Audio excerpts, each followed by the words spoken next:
with the final question and answer webinar today for the Mixed Media Journaling course at Sketchbook School. I'm Kecia Deveney and I have been taking the class with all of you. I am assuming you are all students in the Mixed Media Journaling course. I can see there's a lot of people already coming in here from all over the world. England, Pasadena, Houston, Canada, Wisconsin, North Carolina. It's great to see Germany. Great to see everybody in here. Just so you know, before I bring our guest on, this week's instructor, Kecia, I want to tell you that if you have any questions, please put them in the comment section, but start your question with the word question in capital letters so I can actually see it, find it, and then ask the question to Kecia. That's actually basically all I want to tell. I am very excited to chat with Kecia, so I will just bring her on screen and we can get this thing going. Hi Kecia. Are you there? Can you hear me? Hi, I can hear you. Can you hear me? Yes, we have a little bit of a lag. I don't know why that is, but yes, you're here. Hi. So colorful. Hi. I love your chair and everything just fits together. Thank you. I'm going to say this right out of the gate. I'm really nervous. You don't have to be nervous. There's all kinds of people I around who love your class, so I always get like this. that's okay. Pardon me. That's okay, and I will just guide you through this thing, and I'll just ask you a lot of questions, and that will distract you, for sure. Fair enough. Fair enough. Okay, great. Good. So how are you? I'm doing really well. I'm back from Thanksgiving, had a nice long family trip. I'm home. Got to get my act together because Christmas is around the corner. But I'm doing good. That's great. And how have you experienced teaching this in this course? I would have to say I've really enjoyed it. It's a totally different presentation from anything I've ever done before, and I really enjoyed it. I enjoyed the small segments, although, having a lot of them, the tiers with the questions, getting to know the instructors, going down to the demonstrations, our bonus tips on sharing little things. I mean, I had no idea that everyone would be so in love with the glue gun stuff. Oh That was man. really fun, and I know, but I think it really got to show the full aspect of your instructor versus just like, here's the class, here's what we do, especially for an online persona. So I'm very happy with how the whole thing went, and I actually got to participate with the other instructors, which is very rare that I have the time to do that. So yeah, A+. That's fantastic. Wow. I'm so glad. And I mean, I have also taken the course as a student, which is also a rare thing to do because usually I'm really involved in the production of it all. But yes, so great. And I have to say the glue gun is like the best revelation to me. I know. I just don't want to do anything else anymore. I'm like, well, I don't really need to do any mixed media. I just want to do the glue gun. So when it gets warmer, though, remember about how I use the spray paints. So go outside with your journal, use those glue gun stencils with the spray paints, because what happens is the colors that you used previously on your spray paint stencil is going to keep lifting up. Right. And so you get this totally different, unexpected. Yeah, it's just so cool. That's So fantastic. homework for warm weather. Yes. Okay. I will take a note and put it in my calendar for spring. Yeah. Excellent. Love that first snippet of wisdom and a great tip. So, are you ready for some questions? Absolutely. Fantastic. So I'll start with the questions that I pulled from the schoolyard, and then I will also keep an eye on the comment section, and I'll just read the questions for you. We'll start with a Okay. question from Cassandra.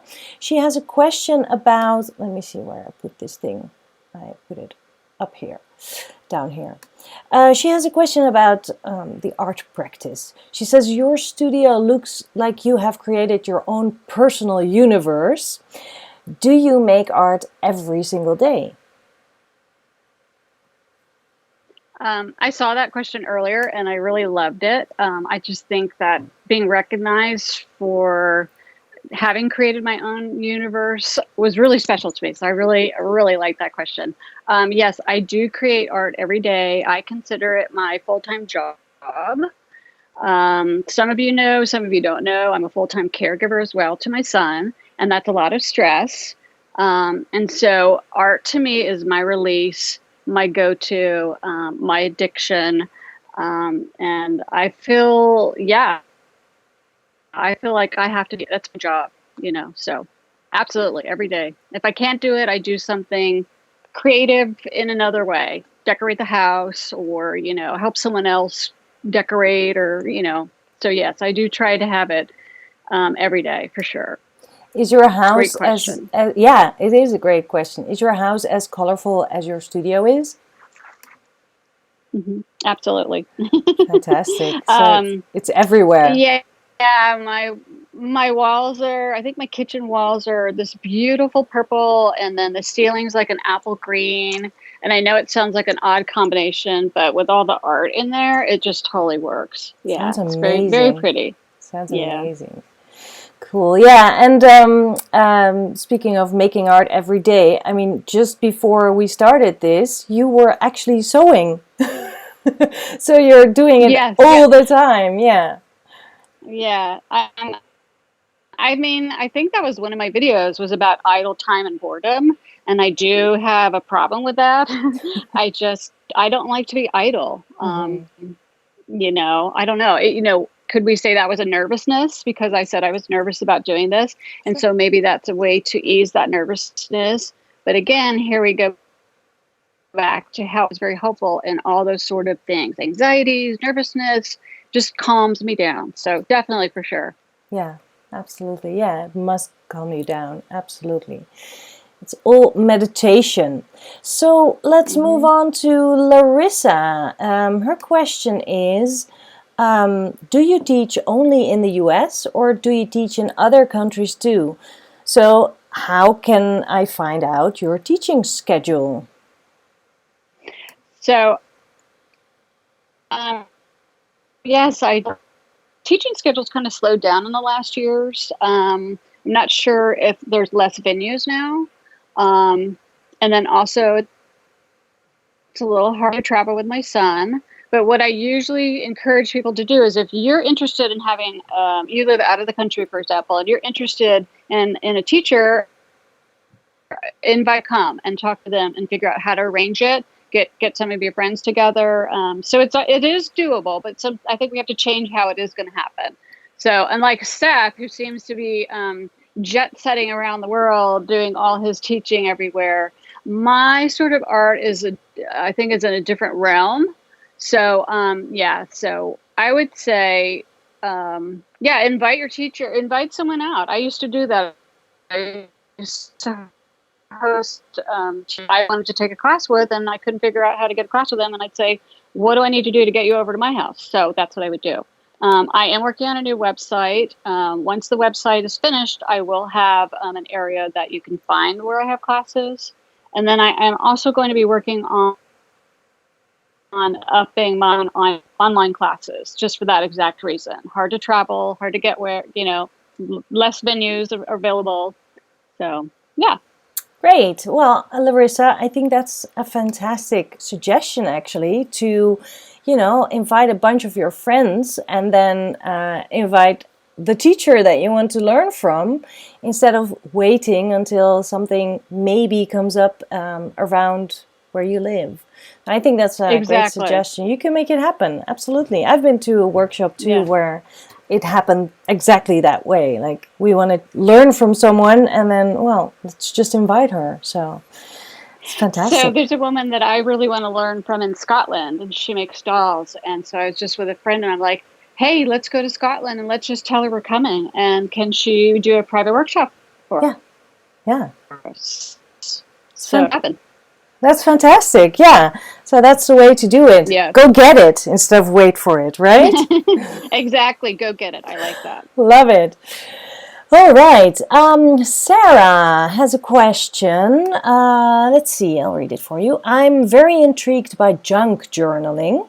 Do you have any suggestions for more inspiration and resources about these? I guess it's pretty much an anything goes type of approach, but some initial inspiration is always useful and fun. Also, thanks for your awesome lessons. Loved every minute. No, well, thank you very much. So I do have a couple of my junk journals here, because junk. So you just have to be aware of that. It involves even more stuff, and it involves mostly paper. So I thought I'd list up, and so this is just more papers,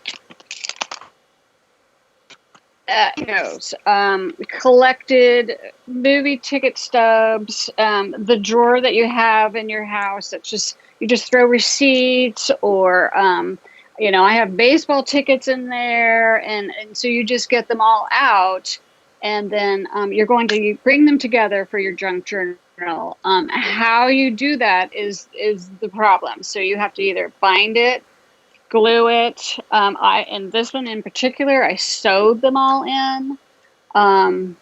So yeah, it's a whole avenue. Definitely fun. I love to teach it. Here's another one. Wow. With just, old art.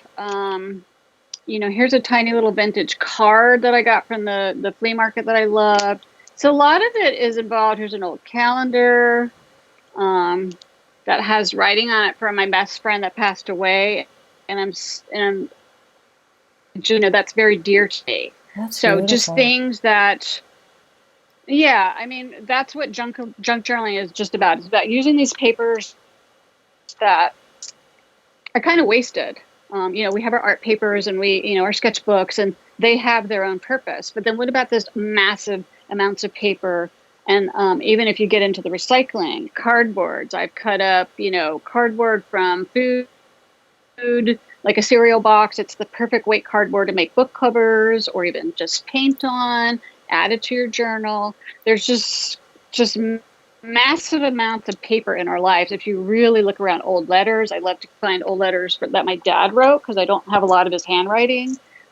Just things that we've saved. Clothing tags. I'm obsessed with clothing tags that are really pretty, because some of them are really their own unique piece of art. And so I save those, and I'll pin them into the journal. So art journaling is this whole other monster, like I said. But there's lots of stuff on YouTube. So if someone's really, really interested in starting it, just start YouTube. That's exactly where I start almost everything. I start gathering my ideas and get right on YouTube, see what's out there, and then I start to blend it into what's me. That's fantastic. So probably you just search on YouTube junk journaling, I guess?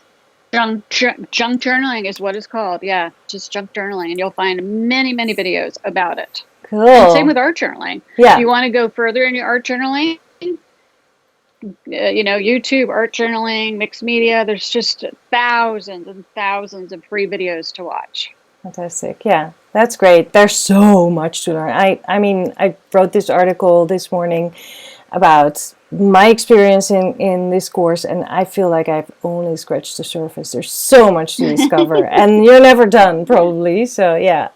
No, I don't think so. You're never done. No.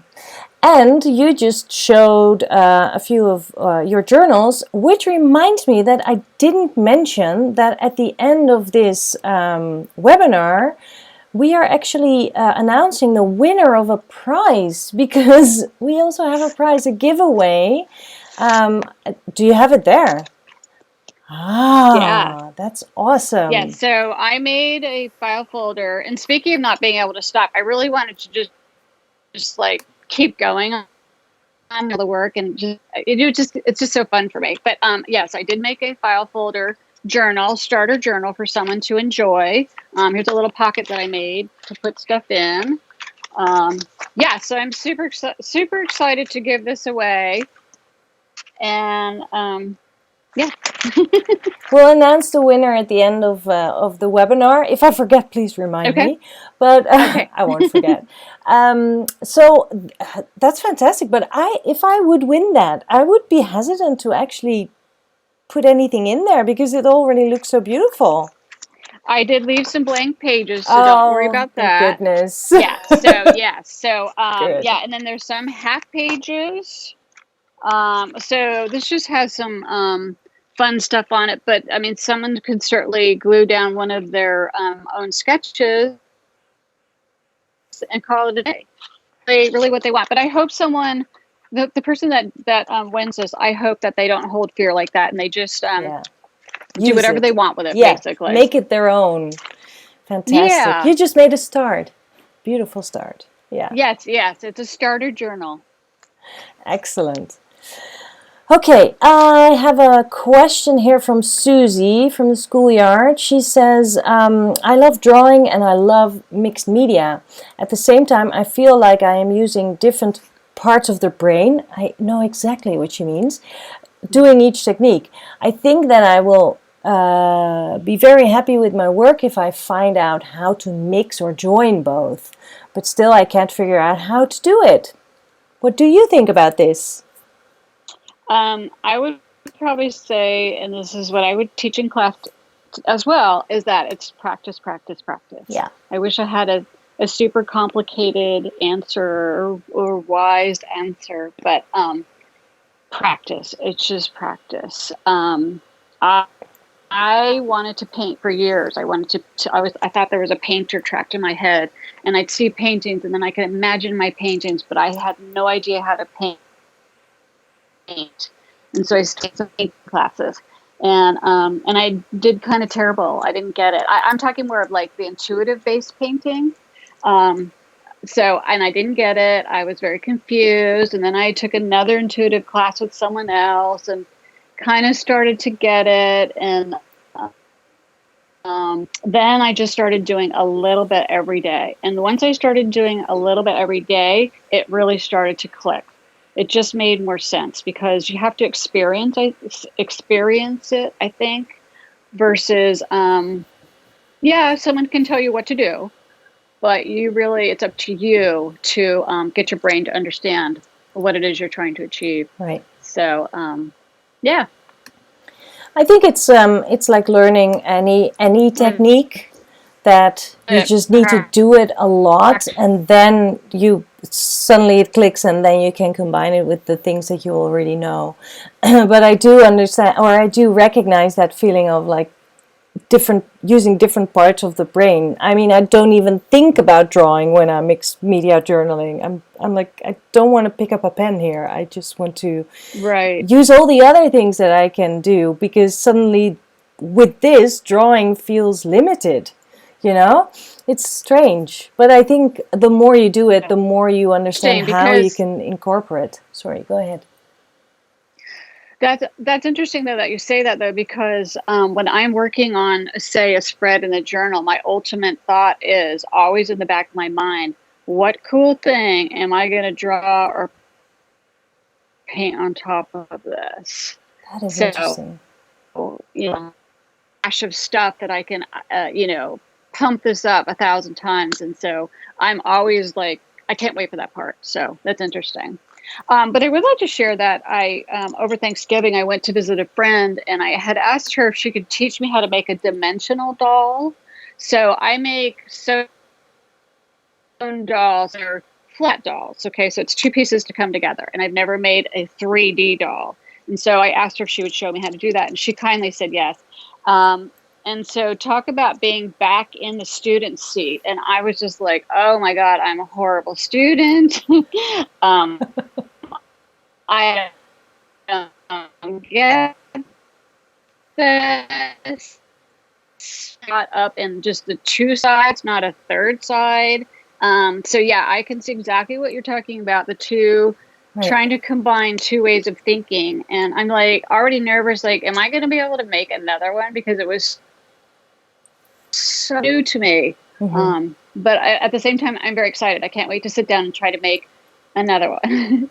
So, Fantastic. Yeah, as long as you feel that excitement, then you get motivated to do it again. And then every yeah. time you learn something and you see that you can do it. Yeah, love that. Yeah. Great story. Yeah. Okay, I'm going to grab a question from the comments here. Let's see. Karen Ann is asking, how do you choose your colors? Love your colors, but I am more conservative and I want to loosen up. So do you have any tips for her? I hear this all the time. I've actually find it very mind blowing because people are like, "You're so colorful," and I think, well, isn't everyone colorful? But I guess not. And I do hear this often. The conservative, I like muted colors. I think before I was afraid of color. So I would definitely say that taking a painting class is, and then you learn how to mix your own colors, really helps you be less fearful and more experimentative. I would just say, your journals, especially like if you made a file folder and you think of those file folders, they're just all plain, is a time to just play with color. Go to the store and just go down the row and notice colors that you like, and pick a few of those colors. And also, though, in paintings, if you're intrigued by something, I don't know, you're at a restaurant and you see something on the wall and it's calling to you, I'll study those. What is it I like about this? It's not necessarily what's happening, but maybe it's because I like these two colors put together. And then you can even go as far as writing things down. Okay, I really like the colors turquoise with lime green. That's how you start to understand what works. And then I was never one for the color wheel. I didn't get it. I didn't understand it. I'm not a fine art person. But then I was like, oh, I get the color wheel now, because you can get your little color wheel out and you can say, okay, right now I'm working on this spread and I'm using purple and I just don't know what to pair with it. So you get out your color wheel, or I Google it on my phone and I'll say what color goes well with purple. And then you just get these things. And then, of course, you can switch over to images. And then all these choices come up and you're like, oh, there's the answer. I'm going to try this with this. So a little bit of investigative work, but that's pretty much how I do things, Thank God for my phone. Yeah. I think it's always investigating. It's true, and I think it's also being a little bit gutsy. I guess. I mean, you just described Yeah. having a purple. Was it a purple wall and a lime green wall together? I mean, that's kind of gutsy. So I think you need to also be bold. I'll have to post a picture of that. Yeah. Yeah, I'll put a picture of that in the school so we can see it, because it works. But there's that's also great. a lot of other things happening as my style. But and of course there's a black accent table that I painted and add in black, which was a part of my lesson. It really changes what's happening in the whole scheme of the picture. Right. So yeah, I'll definitely post a picture of my kitchen. Excellent. I'm looking forward to that. I'm looking through the questions, and I can see that there are a few questions about fabric. So I think I want to hop over to that. So there's a question from Renata and also a question from Danielle. And then there's here in the comment section, there's also a question from Fat Hobbit. I think it's all a little bit the same. So Renata has a bit of a long question, and I think I'll start there. She asks, can you tell us a little bit more about how you work with fabric in mixed media? For example, you showed us that we can staple in pieces, but I noticed machine stitching too. Are you machine stitching things into the journal, or machine stitching first and then adding? Are the pieces painted before you machine sew them, or after, or both? I know it adds visual texture, but does it also carry meaning for you in a spread? Any bonus tidbits for the fabric lovers, I know I'm not alone, will be appreciated. And then Danielle adds to that, like, I did stitches with needle and thread, but to secure my fabric on the journal, what kind of glue can I use? So I think these are a lot of questions that are all kind of in the same realm. First of all, fabric is my passion, so I'm happy to answer questions that involve fabric. I love fabric. I love sewing. So yeah, let's talk a little bit about the stitching on paper, because I'm pretty sure they had seen it in this journal when I did my walkthrough. Just get to a page so I can. And so there's a lot of stuff going on. There's fabric added, there's sewing on the pages. You can sew on your pages. You can sew, so you can just take a blank piece of paper and just run it through your sewing machine, because you can sew paper with your machine. It's totally fine. You just have to maybe make your stitches larger, not small, because all that's going to do is just puncture, puncture, puncture, puncture, but long stitching. And then but of course you could paint the paper first. The only thing you have to do is to make sure that it's dry. So that is really the only thing. So you don't want to take a wet, new, freshly painted piece of paper and run it through your sewing machine.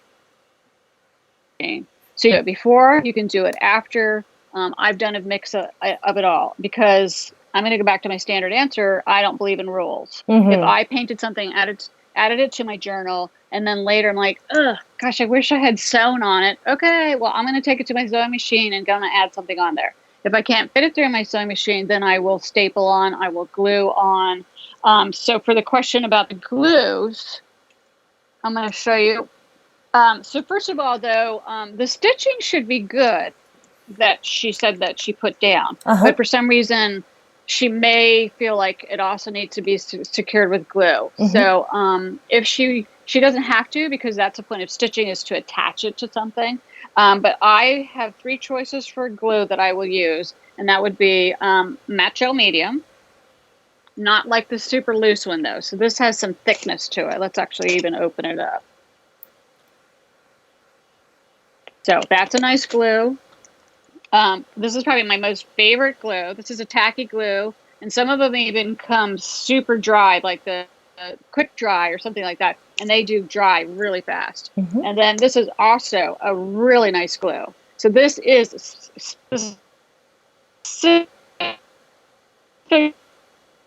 Fabric Fix. We can, I'm sure, put this in the comment section somewhere, by Beacon. And this stuff is amazing. So, and it dries clear, as does the other products as well. But I wouldn't be afraid if you hand stitch something in there. I wouldn't even necessarily worry about gluing it if it was me. But yeah, personal choices as well. Yeah, absolutely. Well, these are really great additions. I posted the Fabric Fix from Beacon here in the comment section for the people who are looking for it. But yeah.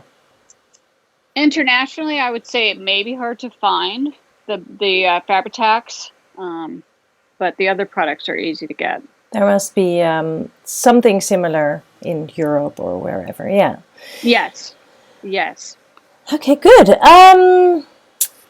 These are great additions. Okay, so I am, let's see, because I'm going to, I see that Valerie has a question, and actually she's asking it here in the comments section, and I also saw it in the schoolyard, about the molding paste recipe. Now that we're on, you know, this type of topic.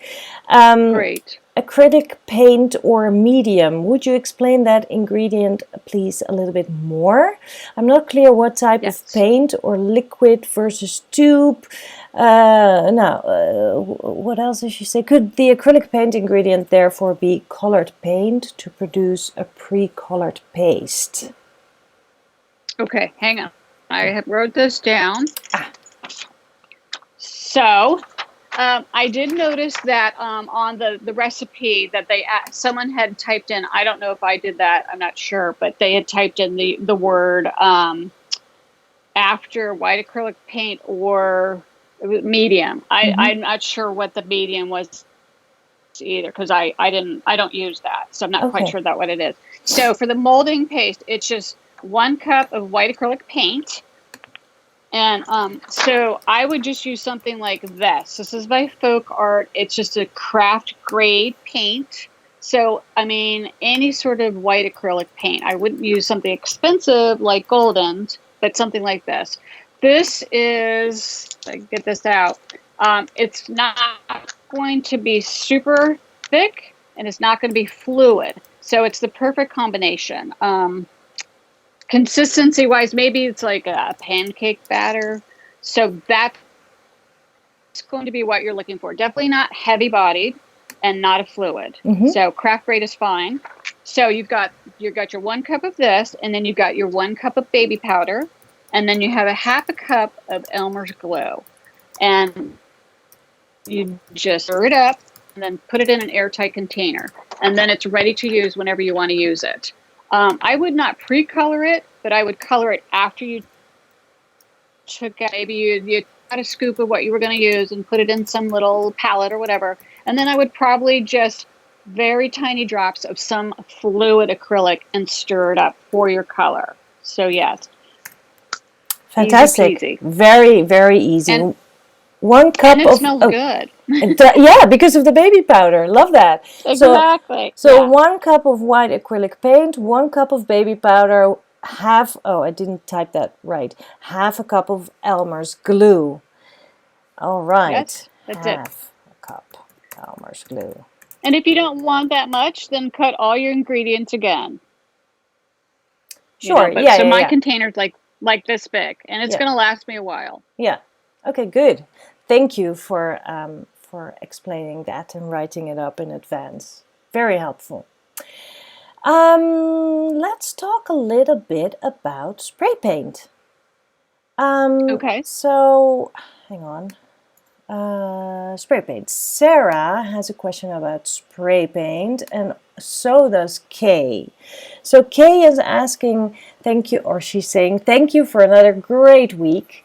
When making your paint sprays, what type of paint do you use? Fluid, soft body, hard body? And Sarah says, can you say more about making our own spray paint? It sounded like a very small amount of paint and hardly any water.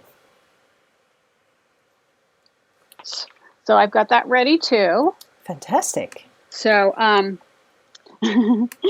so this is just, you get these little bottles you can get at the craft store. You can find them at the beauty supply store as well. And so I've just got a little bit of a Golden's fluid. So these are the Goldens. I'm doing something wrong here. Hang on. There, go right there. 1 second, please. No problem. What's happening? No. Stop this. Oh no, what's happening? I'm showing my screen suddenly. I don't know why. I don't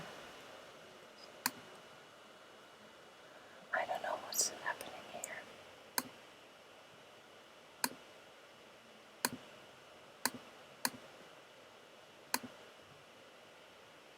One moment. No problem.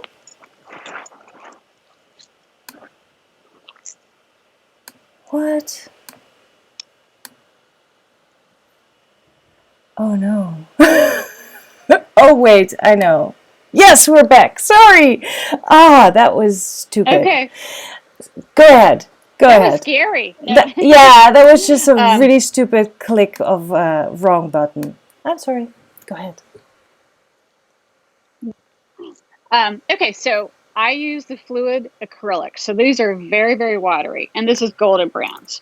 I prefer Golden Brands if I am going to make my own spray because they are so highly pigmented. So when you go to buy Goldens and you have sticker shock price, that's why they're beyond student grade. They're professional grade quality. I have tried making these little sprays with the craft paints, and because they are so watered down already, they're successful.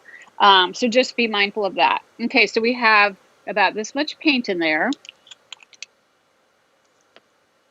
And you're only going to pour, let me put this up a little bit. You're only going to pour enough to go right over the top of your paint. And so, yes, to answer your question, that's a tiny bit of water because really they're is. already fluid. Right. Yeah, it's not thick. So now a nice little spray. Now from here, though, you could make a judgment call. You're like, whoa, that's way too intense. Add a little bit more water. A little bit at a time's fine. But I wouldn't overdo it down thing. So yeah, I only work with the Goldens for my own sprays and very little water. So hope that helps. Yes, absolutely. So just a question, the fluid acrylic that you use, I have these acrylic inks. Is that the same? Very similar, yeah. And you don't have to make your own. Yes, you can totally buy them in the store. But I mean, again, for people on a budget and they may, and again, in this whole new mixed media realm that they've never been in, but maybe they own some Goldens that they bought already. Right. You don't need to go buy out some spray paint or the little, pre-made, because you're probably going to pay about $8 for that same thing that I showed you. Mm-hmm. And it's going to be a lot of water. You're not going to get that intensity, which is what I'm after anyway. So personal preference, I'm after that intense color. Yeah. Makes total sense. Then there's another question from Debbie about the spray paints. She says, or actually the bottles themselves. I have trouble finding good spray bottles. The ones when I use watercolor paint, the sprayers won't spray. So, is there a specific kind of bottle, perhaps? No, this is very common, and even in the illustration level. So there are specific spray paints that I buy like that for when I teach my fabric classes, because you're going to use fabric, and they always clog. So I stopped buying that brand altogether. I get your act together. How hard is it to make your bottles work well? I happen to come across, now I live in New Jersey, which everyone, there's millions of jokes about New Jersey, but I will tell you, New Jersey has amazing flea markets. That's my one saving grace for living here, I would say. But so I came across a huge carton of these. I bought them all, and they're most excellent. And unfortunately, there's not one bit of who made them on them. I would just say, everywhere you run into, give it a check. I've seen them at the dollar store. I've seen them at the drugstores. I've seen them at the beauty supply store. You can certainly try the ones for your hair, spraying plants. Of course, those are massive. We do have sizes. You're really just going to have to experiment. The other thing I think that can be the problem, though, is you might just have to take a lot of muck in there and get it cleared out. I've noticed personally on some of mine, I didn't take very good care of them. I didn't put the lid back on stuff. But yeah, I do hear that there is a problem with cloggage. Right. Yeah, and I think there's just there's probably many different kinds. I found a few at the drugstore, and the what's that called? The nozzle doesn't spray super fine. It actually gives, and I like it. It gives kind of a flower, like 4 things. I'm like, well, I'll just use that, But yeah, I think it's just trying to find different ones and then experimenting with them. They're not expensive. I bought one. No, I mean, I've bought some, taken them to class, and then one use, and they're not working anymore. Right. It is frustrating. I totally get that for sure. And it's a lot of plastic which goes to waste. Yeah. Yeah. Okay. Well, I hope that answers Debbie's question. So I have a few more questions from the schoolyard. We've had the spray paint. Oh, yeah, I think this is an interesting question. It's about characters. So Joey is asking if you have any tips on starting to draw art journal people or characters? Because you do a lot of people in your art. And I really like that question. So I appreciate your answering. So we're going to pretend that we're in one of my classes, and I'm going to show you what I would show my students. And I was kind of sorry in my videos that I didn't think to do this was the one-line drawings. Because that's exactly how I started. I do not have any training. I don't know how to draw.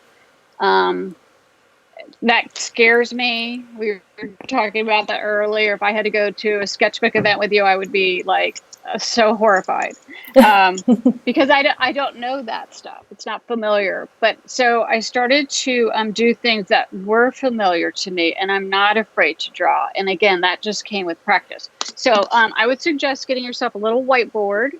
Okay, that's the dry, wet and erase stuff. And so a one-line drawing, see, I don't know if I can do this on camera, but you don't ever pick up your pen. You always leave it down. And maybe some of you are very familiar with this exercise. I'd never heard of it. Again, like I said, I'm trained. I don't know. So anything new, I'm like, oh my God, that's so exciting. So I always just start out with a head. And so you see that first time I went around, it really wasn't all that spectacular. And then I can just keep going around it until I have a circle. Okay, I don't need to be stressed out that it's not perfect or, oh, that's hideous, or who has a face that looks like that. Well, your characters do. So that's where you have to really just, although I did pick up my pen, so let's pretend I didn't. But those are things that are going to come into draw people. So I usually always give an animal. I'll make an animal. And so we'll pretend eyeballs are here, and maybe a nose, and here's some eyes. Okay, come back around because you can't pick your pen up. Getting to the mouth is tricky.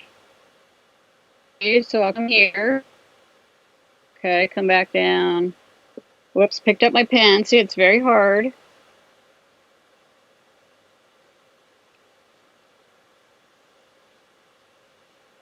Okay. That's fantastic. Wow, yeah. So, and then since it's on your dry erase board, then you can just clean it off. You know, oh, I didn't like that at all. I'm going to try it again.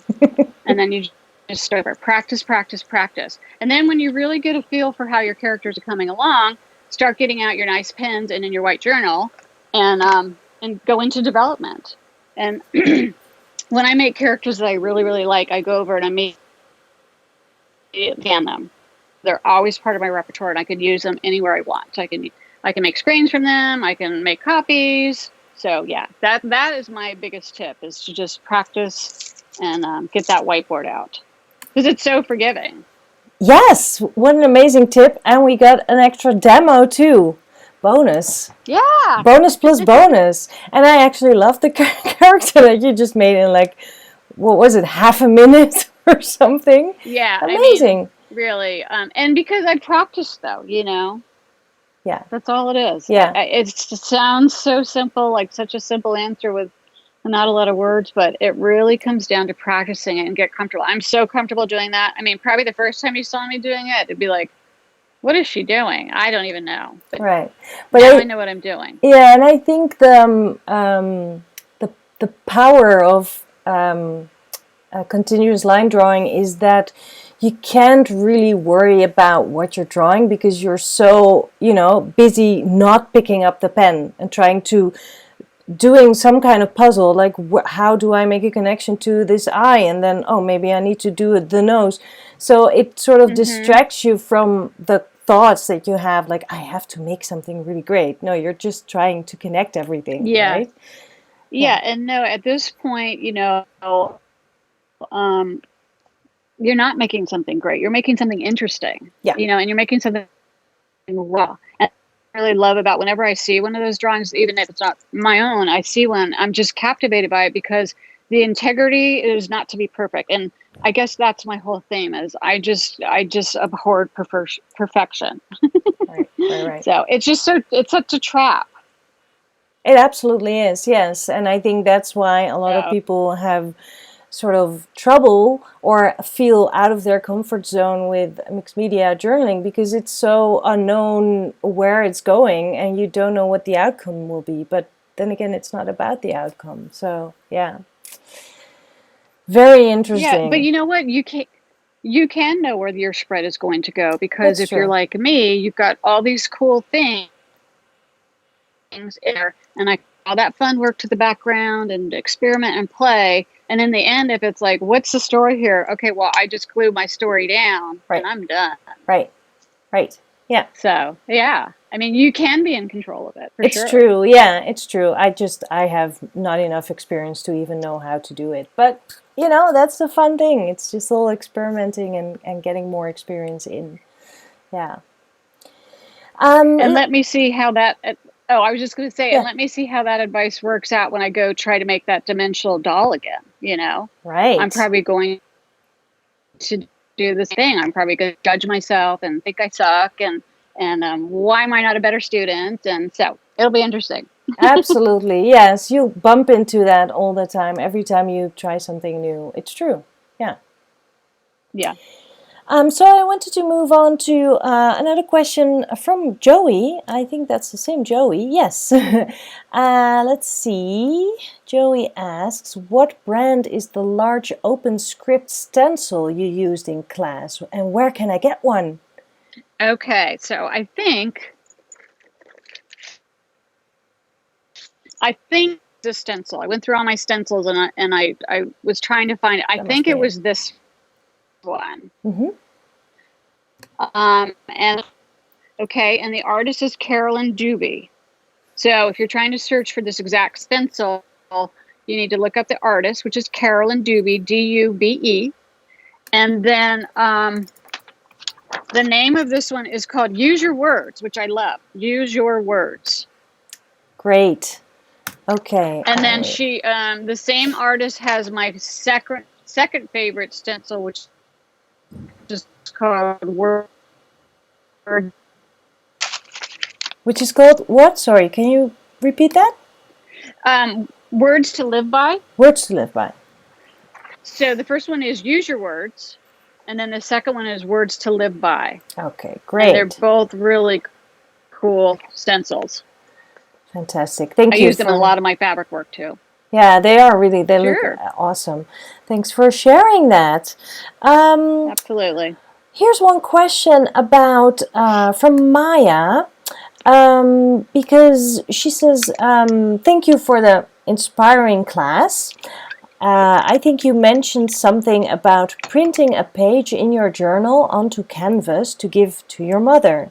Could you tell me how you do that? Do you ask a printing shop to do it, or is there a way you can do it yourself? Okay, absolutely. I had the image in my journal, which was probably about this big. So it was a good size image. And then all I did was take a picture of it on my phone. And then from the phone, I went right to an app called Vista. So Vista Printing, that's with a V, Vista, Vista Printing. And I just uploaded the image and picked the canvas I wanted. And boy, I had it in like a week. I probably would not do it myself unless I maybe printed it out and collaged it onto a canvas. But I knew I wanted this to wrap around the whole canvas. So it was Yeah, like, that thick border, and the whole image went around it. So, yeah, Vista Printing is my go-to. I use them for my calendar, my cards. So my library's already in there, and just order whatever I need to get. fantastic. Good. Maya can make her own art now. Print it, and That's right. it'll be a fantastic holiday present too, I think. So yeah. Let's see. What else do we have? I've been skipping around a little bit, but I think I've actually covered all the questions from the schoolyard, which is great. And I saw a question here, so I need to scroll down, up actually. Here. Jesus Maria Jose. She's asking Hi, about Maria. about the glue gun. or the glue gun stencil that you can make yourself. After the glue gun has cooled down, how do you lift it off? Or the glue, actually, yeah. So if she tries it, it gets stuck in the parchment paper and breaks when I try to pull it. Thank you for an awesome week, is also what she says. Oh, you're welcome. So it sounds to me like your parchment paper might be questionable. So you don't want to use a wax paper because the wax is going to melt and you'll never be able to pick it up. And I do believe parchment paper has two sides. So make sure that you're using the correct side. And I mean, I'm not sure because that's what I use, parchment paper. And make sure that you make all the pieces thick and so they're not going to break. And like I did in my video, I could see where weak areas would be that like the second they cool down, I tried to pick it up, that they would break apart. So just make sure they're really thick. Not sure though why your parchment paper would be sticking. So just maybe double check if there's another side to it that works better. And if not, you might have to try maybe the deli paper. Again, experiment and find something that's going to work. A silicone baking sheet, I think that's what they're called, for your cookies. They have those for crafting. Those definitely will not stick on those. So you can do your gluing right on there, let it cool down, and peel it right up. So just try. I don't know. It sounds like the parchment paper for anyway. Yeah, it makes sense to use the silicone sheet as well. I actually used, I don't know if that's parchment paper, but it's like baking paper for the oven. I was like, well, yes, that's supposed to be okay with heat, so that worked well. That's for baking paper, and then I think you can use freezer paper, but again, freezer paper has two sides, so it has to be the correct side. Yeah. Okay, well, enough to try out. Let's see. I have another question, interesting, from Dawn here in the comments. She says, do we need to worry about copyright infringement if we are using other people's stamps or stencils, especially if these are shown in a public exhibit? Ooh. Yeah, that's a really good question. I think if it's a public exhibit, that's different versus, I just had this conversation with Seth about, I was trying to make my own scrap paper, what's the word? Collage papers, without realizing I'd used some of those favorite stencils that I love. And then even though I did my marks over them, they still technically could be recognizable. So for me to go to sell them would not be the right thing to do. So anything that is involved being sold in a mass production commercial use has to be by your own hand. But I think a public exhibition is a totally different arena. So there's what they call, I think they're called angel policies. And so anytime you're unsure, contact whoever you're buying from. Stencil Girl is very transparent about their angel policies. And so then you'll know how and when you can use those properly. But it always comes down to commercial. If I'm going to try to make money off of someone else's goods, then it's a no-no. Okay, that's good. All right, I hope that helps, Dawn. You know what? I've run out of questions. Oh, well, that's very good. We covered all the topics. It's actually perfect timing, because that means we have a few minutes left and we can actually announce the winner of that awesome book. Can you show it again? Can you just show it again? Because it looks so fantastic. Okay, so there's the cover. And then I know there's a couple comments too about how the rubber bands weren't working with the file folders, but it really needs to be the 7-inch rubber band. Yeah. Any smaller, and of course, it's just going to pull up those pages. Yeah. So, yeah. And I left lots of space for you to do your own work. So, yeah, here it is. Fantastic. Well, we will announce the lucky winner. Morgan has pulled the name from the hat. And let's see, it is Shelly Taranov. Shelly, congratulations. Nice. That is really fantastic. You are the lucky winner, and we are all so jealous. I mean, there are over 80 people watching right now, and we're all like, oh, Shelly. I wish I had a prize for everybody. This is the prize. I mean, we've been able to hang out for an hour with you, and thank you so much for preparing so well and even demoing for us, because you had all the answers to all our questions. Fantastic. I'm very visual, so I'm happy to be visual right back. Yeah. Oh, and I saw a question before, I couldn't find it back, but someone asked or said that your chair looks so awesome. Did you paint it yourself, and how did you do that? Okay, so I got the chair from a thrift store. I think it cost me $5. Wow. And it was a very low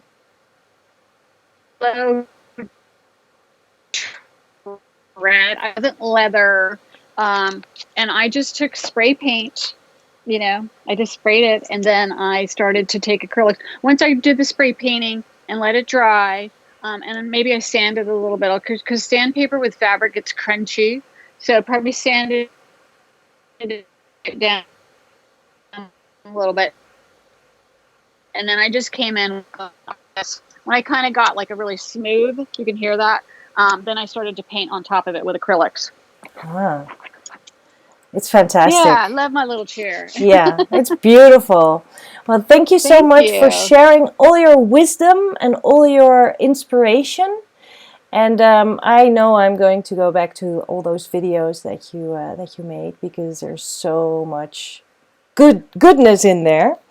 Thanks for your time. Thanks everybody for watching and for all your questions. My pleasure. Do you have any parting advice or anything else for us? I don't think so. Just keep practicing. Don't get frustrated with yourself, because you're just so new at this. Keep practicing. Perfect advice. Thank you so much. Have a fantastic weekend. And all right, bye everybody. We'll see you in the schoolyard. Bye. See you in the schoolyard. Bye.